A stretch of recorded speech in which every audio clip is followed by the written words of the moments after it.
जय हिंद फ्रेंड्स। आज हम चर्चा करेंगे यूपी डीएलएड का जो 8 अगस्त को जो पेपर हुआ था उसका द्वितीय प्रश्न पत्र है शिक्षण अधिगम के सिद्धांत। शिक्षण अधिगम के सिद्धांत इसमें जो प्रश्न आए थे वस्तुनिष्ठ प्रश्न यानी बहुविकल्पी प्रश्न, हम उनकी चर्चा करेंगे। आइए देखते हैं। जो है पहला प्रश्न दिया था, शिक्षण पुनर्बलन की आवश्यकताओं का क्रम है, किसका कथन है? इसमें विकल्प नंबर पहला ही सही है, बीएफ स्किनर का है। जो है इसमें विकल्प दिया था रायबर्न, क्लार्क, रस्क, तो पहला विकल्प सही है।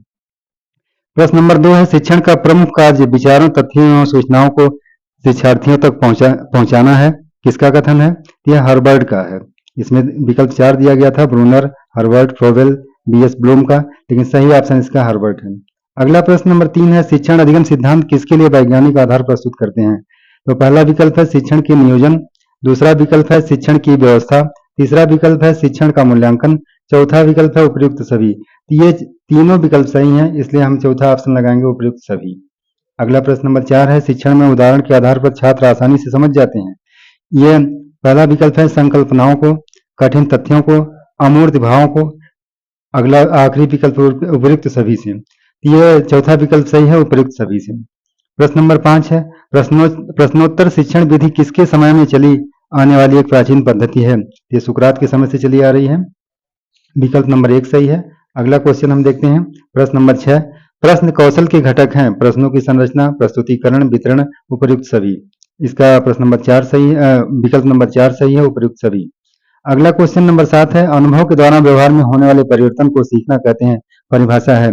ये गेट्स का है, कोहलर, गेट्स, पावलोव, ब्रूनर। तो इसमें विकल्प नंबर 2 सही है, गेट्स का है। जो अगला प्रश्न है, कक्षा में संप्रेषण का प्रारूप होता है शाब्दिक संप्रेषण, अशाब्दिक संप्रेषण, शाब्दिक एवं अशाब्दिक संप्रेषण, यानी ये दोनों होता है, शाब्दिक और अशाब्दिक दोनों होता है, इसलिए विकल्प नंबर 3 सही है।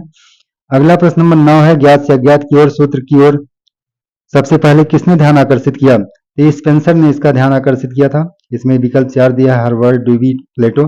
तो इसमें स्पेंसर ने सबसे पहले इस तरफ ध्यान आकर्षित किया था। अगला प्रश्न नंबर 10 है, विद्यालय पर्यटन सर्वप्रथम किस शिक्षा शास्त्री की देन है? तो पीएन राय की देन है, विकल्प नंबर 4 सही है। अगला प्रश्न नंबर 11 है, शिक्षण प्रक्रिया को कौशल के रूप में किस संस्था ने सर्वप्रथम अध्ययन किया? इसे स्टैनफोर्ड विश्वविद्यालय ने किया था। यह विकल्प नंबर पहला ही सही है। अगला प्रश्न नंबर 12 है, जब छात्र टाक और वाक से नहीं समझते हैं तो शिक्षक प्रयोग करता है। तो इसमें पहला विकल्प दिया है शिक्षण विधि का, सहायक सामग्री का, श्यामपट्ट का, मौखिक कार्य का। तो सही उत्तर इसका विकल्प नंबर 2 है, सहायक सामग्री का।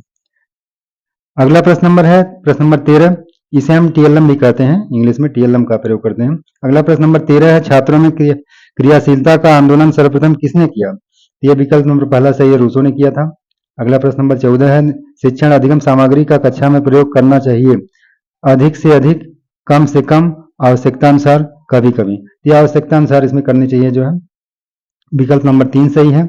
अगला प्रश्न है प्रश्न नंबर 15, रुचि एक ऐसी प्रेरक शक्ति है जो हमें किसी व्यक्ति, वस्तु अथवा क्रिया के प्रति ध्यान देने हेतु प्रेरित करती है, किसका कथन है? तो ड्रेवर का है, क्रो एंड क्रो का है, बीएस ब्लूम का, हर्बर्ट का। तो दूसरा विकल्प सही है, क्रो एंड क्रो का। इस तरह से हमने आज वो विकल्पी के 15 क्वेश्चन को सीधे सीधे उत्तर की बात किया। अगले वीडियो में हम आपको लघु उत्तरी प्रश्न का चर्चा करेंगे, विस्तृत उत्तर इसमें दिए जाएंगे।